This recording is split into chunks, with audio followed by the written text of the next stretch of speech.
Pumunta kami sa hospital emergency dahil nagka-UTI ako. Akala ko mamamatay na ako dahil sobrang sakit. Nag-wait kami ng 2 hours para matawag pero pinauwi din kami. Papunta kami sa laboratory na sinuggest sa amin ng ER kagabi. Ikukwento ko yung details habang naglalakad kami. Sis, ganito ba talaga ako kaliit? Ang liit ko. 5 feet Asian, Filipino, Chinese. Base dun sa na-experience ko, pinaprioritize nila yung mga severe patient. Ang daming patient doon tapos may mga dumadating pa. Pero sinabihan sila na mag-first aid na lang at pinauwi din sila. Hindi ko alam yung process dito pero walang doctor, puro nurses lang. Wala rin nagsasalita ng English kaya translate lang sa akin. Akala ko mabibigyan agad ako ng painkiller at magla-laboratory pero hindi nila ako binigyan ng painkillers. Sobrang thankful ko sa mama ni Fiancé na binigyan niya akong gamot. Sa totoo lang, akala ko talaga mamamatay na ako kagabi. Binigyan din ako ng painkillers ng papa ni Fiancé. Hulog talaga sila ng langit. Itutuloy ko yung chika habang nag-grocery kami. Nung na-emergency ako sa Pinas, mayroong mga standby na doctors. Nag-inject agad sila ng antibiotics at painkiller. Nag-undergo din ako ng laboratories kahit madaling araw na. Laging puno yung emergency sa Pilipinas pero na-accommodate ako. Pero dito sa France, sa ibang lugar ka mag-undergo ng laboratory. Sabi ko pa sa nurse, mamamatay na ako sa sakit. Pero sabi niya hindi daw sila allowed na magbigay ng mga gamot. Nag-suggest lang yung nurse na pumunta kami sa laboratory kinabukasan. Umuwi na lang kami ni Fiancé, buti na lang talaga may gamot yung mama niya. Binigyan ako ng powder juice na dedicated sa UTI. Hindi agad-agad yung effect pero sobrang effective. Pagdating sa laboratory, hindi na ako pinag-undergo ng test dahil pinainom na daw ako ng gamot na binigay ng mama ni Fiancé. Nag-prescribe lang yung doktor ng parehas na antibiotic juice na pinainom sa akin. Pinakita ko yung antibiotic na ininom ko sa Pilipinas pero sabi ng doktor hindi daw sila nagpe-prescribe ng ganun sa France. Itiwala ako sa doktor at naka-recover ako in 1 to 2 days. Grabe nagulat ako dun sa powder juice na pinainom sa akin. 1 to 2 days lang gumaling ako parang walang nangyari. Sa Pinas yung pinapainom sa akin 500 mg 2 times a day for 7. Pero yung powdered antibiotic juice, isang beses ko lang ininom. Sabi ng doktor, uminom na lang ulit ako pag hindi pa ako umukay kinabukasan.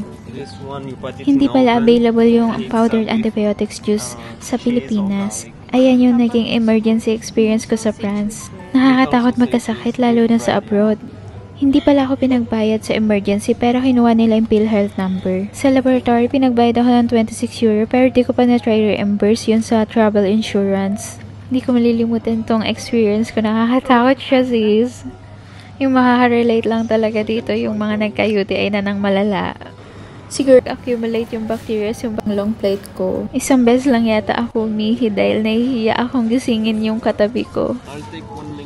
Sobrang unti na nagsasalita ng English dito. Sa laboratory, French lang. Pero yung doctor naman nakakapagsalita ng onting English. Sobrang thankful ko na naka-recover ako agad. Okay, change topic na mga sis. Lagi kami pumupunta sa supermarket. Napansin ko hindi bumibili ng maramihan yung mga French. Paunti-unti lang sila kung bumili. Kaya din siguro laging fresh ang mga kinakain nila.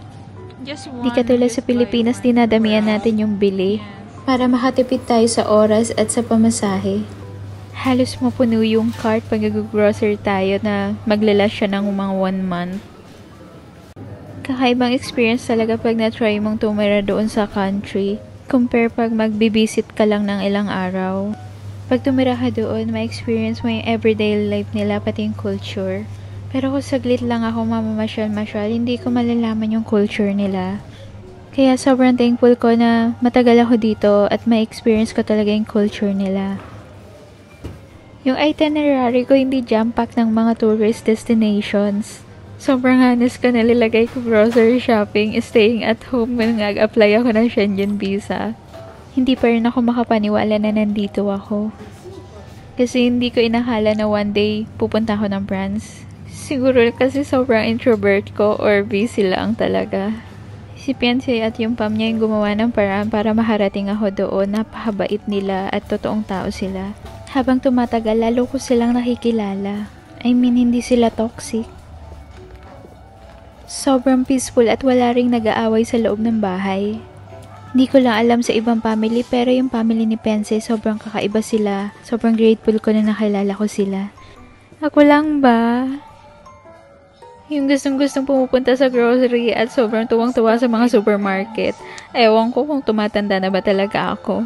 Nung bata ako, wala naman akong pakialam sa mga supermarket. Ito na siguro yung adulting, no?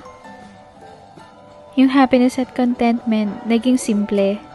Or ako lang talaga yung tuwang-tuwa sa maliliit na bagay. Katulad nitong pink na toilet paper.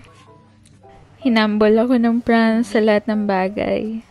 Hindi ko alam paano explain, basta binigyan niya ako ng peace. You're alcoholic. You are alcoholic.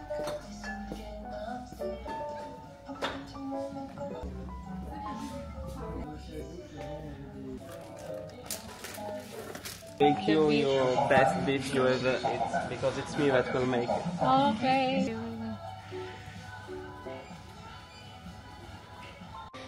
O diba, parang Lucky Me lang sa Pinas. Bihira daw yung bumibili nito kasi yung mga French hindi sila mahilig sa noodles. Siyempre, yung masipag na fiancé ko yung magbabayad. Thank you, Lovey. Walang bagger dito, walang plastic, wala rin paper bag mga sis. Kaya pack your own groceries. Sa Pinas, may bagger tayo. Sila yung nagpapak ng groceries natin. Tignan nyo itong mga karnis. Grabe, sobrang fresh. Yung kulay nila ang vibrant, oh. Grabe, ang lawak nitong vineyard na to.